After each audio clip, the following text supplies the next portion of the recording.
Hello and welcome to yet another exciting episode of Economic Forum. My name is Tawanda Kutlanga. This week we are focusing on the labor market in Zimbabwe.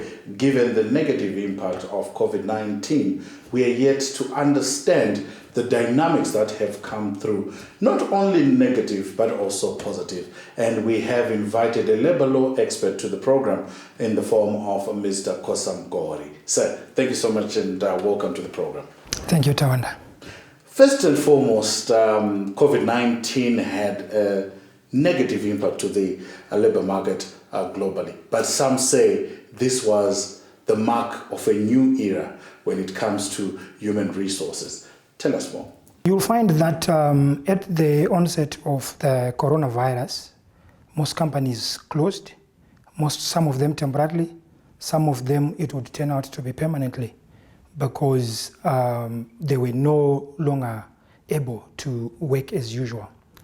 But the flip side is that we had companies in certain industries that were to benefit from the problems that arose by coming up with solutions, such as those in the telecoms industry, internet-based companies, because soon after the first 2 weeks of the lockdown, there was an announcement that people were now being encouraged were being discouraged from travel, as it were. So they were now being encouraged to work from home. So that meant the homes were now being equipped to be able to allow people to work from there instead of having to travel to the office. Now, you talk about working from home and workers or employees being encouraged to restrict travel and be equipped. Let's look at it from a Zimbabwe perspective. To what extent have employees been equipped to work from home? Those who are in the sectors that would allow them to be able to work from home, I would say have been adequately equipped. Those that cannot work from home, there's no way then they could be equipped. They had to go back to work. So as soon as the measures were relaxed, they had to go back to their industry-based workplaces. Those that were having to work from home, first of all, they needed the internet. They needed a working environment where they have maybe a desk, computer, and mostly telephones and things like that. The only difference is that now supervising or monitoring that person took a different angle, because at work, there was an element of physically observing the person at work and sometimes giving instructions, checking on the person.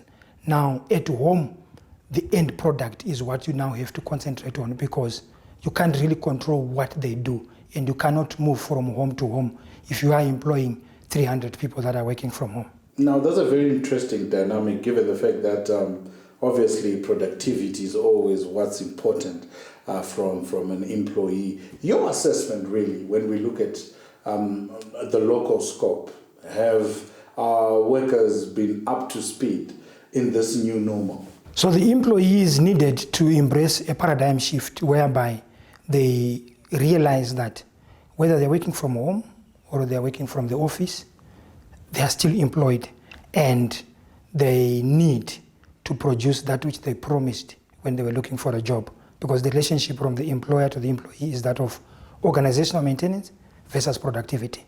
Productivity on the part of the employee and organizational maintenance on the part of the employer. So there is a give and take situation.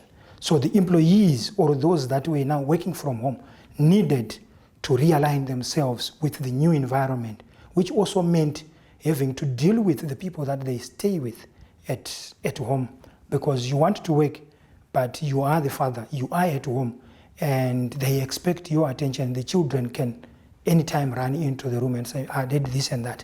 So you needed to then deal with those issues first, and then look at what are you expected to deliver at the end of the day, and then come up with targets that are agreed upon between the employer and the employee, and come up with what we call SMART objectives, where they are specific, measurable, attainable, realistic, and time-bound.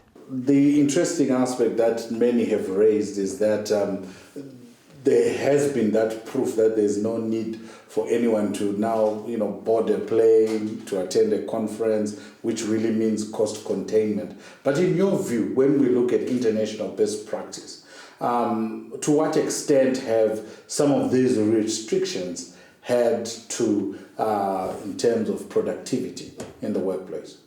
So we cannot completely rule out the need for personal and physical interaction. We can interact online, but it has got its own limitations, because basically you are talking to someone who is on another screen. And there is always, when you meet physically, you get to appreciate the person more, you get to come up with even more business-based interactions, because you are talking and you are seeing the person. Online, there is a bit of restriction. So I wouldn't say to a greater extent, but the issue of interaction is really key, and it needs... Is it still key? Has it not been proven that ICTs are the way to go now, and business can actually happen over the screen, as you say, and it's no longer that question of physical interaction, which may have an impact to the outcome of any business deal? So if you look at the way we have embraced ICT in the face of COVID-19, it is somewhat more of a knee-jerk reaction to the problems that were bedeviling us. And we were caught to a great extent unaware. And those that were able to quickly innovate and offer the first product capitalized on it. But we still have a long way to go in order to say we have fully embraced technology and we can take advantage of it and reduce cost related to the use of other conventional methods as compared to technology. Has there been an analysis yet by experts such as yourself in trying to assess the cost of human capital physically at a workplace and that when they are actually virtual? Has that been made before? So it's something that we still continuously looking at. So we don't have a conclusive report to say this is the result. But initially, what we have realized is that we cannot come up with conclusive evidence because we're still developing the tools that we need to be able to say we are going to eradicate interaction altogether, physical interaction that is. But to what extent does the labor law embrace the new normal? Join us after the break as we look at that.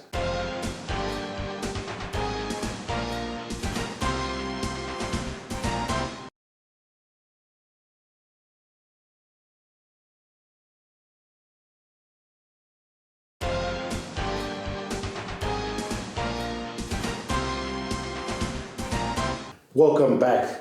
Following, of course, the Zua judgment, the labor law went under scrutiny, where issues around retrenchment and packages thereof was really the talking point sometime in the course of Zimbabwe's history. And now comes COVID-19, and the question around the relevance of the labor law is still under the spotlight. And in the studio, we have Mr. COSAM GOHORI, who is a labor law expert, to tell us more about the impact of COVID-19 to the labor market. I do remember having a conversation with you over the famous Zua judgment and its impact and to the current Labor Act. Now we have COVID-19 coming through. To what extent has it had an influence to the provisions of the Labor Act? At the onset of COVID-19, like I said before, companies had to close. More particularly, there are some that were affected to a great extent, and there are some that were affected to a lesser extent. Let's take the tourism industry, for example. It thrived on mainly international tourists. They are coming in to see the beauty of Zimbabwe, provided the much needed foreign currency. And to those companies in the tourism industry, that provided the source of income. So the abrupt stop in all those activities due to the absence of tourists meant that there was an abrupt stop in the ability to earn income. And what it meant was that companies had to start looking at ways of cost containment. And one of them, obviously, is retrenchment. Now, in this instance, how does retrenchment work? Because it was a global pandemic, and really it would have been unfair to retrench a worker on the basis that the company was closing. Did these companies have like a contingency plan when it comes to such sort of disasters? So you find in Zimbabwe, we try as much as possible to discourage loss of employment through retrenchment. And our Labour Act, through Section 12D, provides for what we call special measures to avoid retrenchment. In terms of those measures, employers have to look at alternative measures before they can say, we have come to a point where we just need to retrench. So one of those is introduction of short time, whereby you try and reduce the hours of work and come up with a commensurate reduction in salaries. Shift work is one of them as well. But there comes to a point where you see that it is inevitable that this is going to happen. And Section 12C of the Labour Act then kicks in, and it gives a guiding framework as to how any employer who wishes to retrench on the basis of incapacitation must go about the process. But in this case, the companies have taken 12C as the option where they are retrenching on the basis of incapacitation when we look at the context of COVID-19? They were supposed to, first of all, look at how they can avoid retrenchment. Therefore, Section 12D of the Labour Act would have applied, because it is there as a rule or as a law that must be looked at before we resort to Section 12C. So what are the main highlights of that 12D, Section 12D? Basically, as an employer, there is what we call a Works Council forum at the workplace, where the employer and the employee representatives meet and discuss matters of common interest. And issues to do with the well-being of the company also is one of those things that can be discussed there. So when companies were hit by coronavirus, they needed to then engage the employees and talk about the problem that they had faced and agree on how best to approach. And one of those was to then look at implementation of short time and say, so now because of this, at the end of the coronavirus, we still have a product that we need to parcel out there. And therefore, we need to look after the infrastructure. And whilst we are waiting for COVID-19 to be a thing of the past, how do we look after this infrastructure? Do we come up with shifts whereby other people will go home and others will remain at work and look after the infrastructure?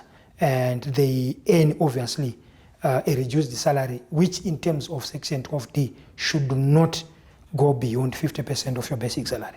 Mm-hmm. And then now in the case of 12C, like I asked, should they have gone that route where they then retrench on the basis of incapacitation? We need to understand the fact that when employers employ people, they do not necessarily employ them to then find an opportunity to dispose of them. They have got businesses to run. And I remember very well, most companies were optimistic as at April 2020 that by June, probably COVID-19 would be a thing of the past. And measures that were being put in place then were aimed at making sure that the company is able to run when the economy is reopened in June. But unfortunately, as fate would have it, we're still grappling with the effects of the same, although governments worldwide are trying to soften up. But we still find ourselves in a situation where now we can't really say, let's go back to work full throttle, because the risk is still there out there. But COSAM, herein lies a problem, where some workers are expected to go to work, report for duty, and others are advised to stay at home and work from there.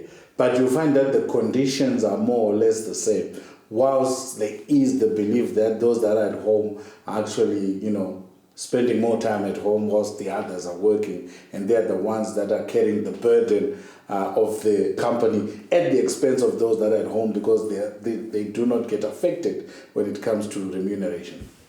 That brings us to a new topic altogether of compensation. Companies need to look at ways of dealing with how to compensate somebody who is having to go to work and how to compensate somebody who's working from home. For example, the one who is having to go to work will need transport money or fuel money. And not only that, because they're not working from home, they'll probably need to buy lunch and things like that. So at internal level, the companies and the employees themselves needed, like at Works Council level, as I have alluded to earlier, discuss these things and come up with modalities that would best address those specific situations to avoid a situation where the compensation or the remuneration structure at the company is not internally equitable. Join us in the third and final segment as we seek the way forward in this new normal. Join us there.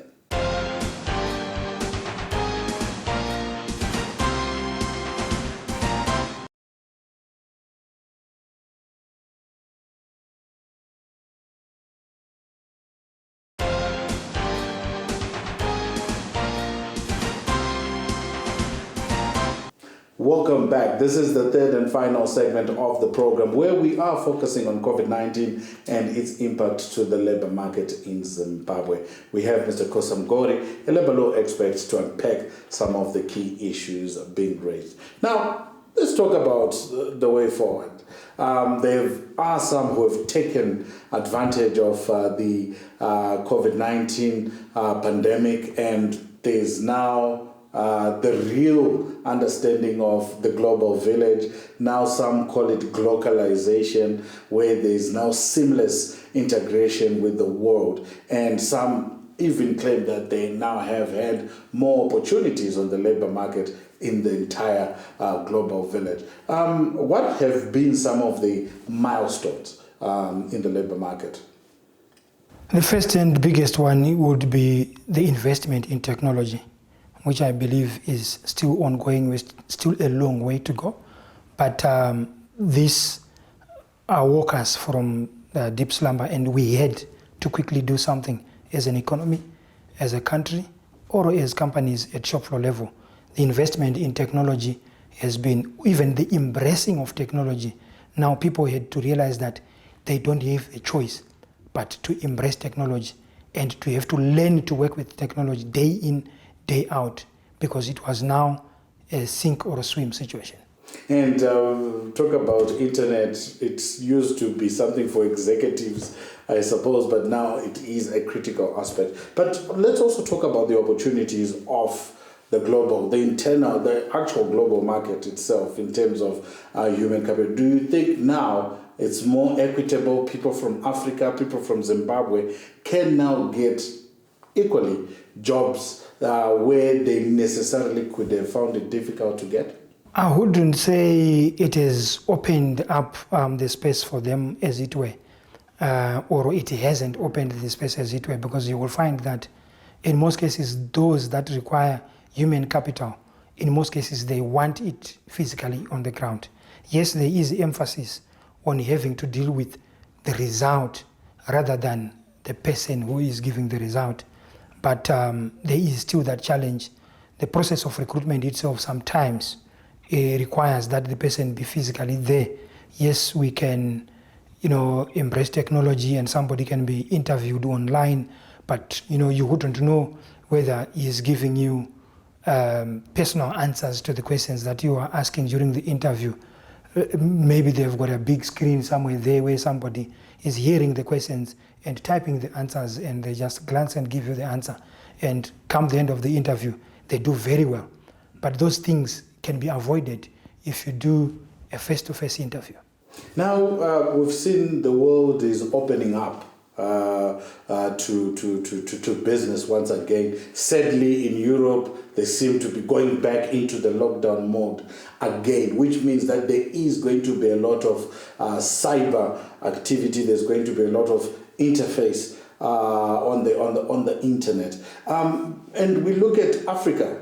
The story seems to be a bit different. It now makes sense for Zimbabwe to sort of open up because the cases have been slowing. It's now a bit more safer to actually do business. In your view, Is it time that people need to now start going back to work in their numbers? Not necessarily 100% of the people to be going back as it were before COVID. First of all, we need to do something very serious about our healthcare systems before we can say it's free for all, let's just go back, let's remove the masks, let's not sanitize and things like that. We need to make sure that we are taking all the preventative measures that were put in place by the World Health Organization to ensure that we reduce the risk of infections.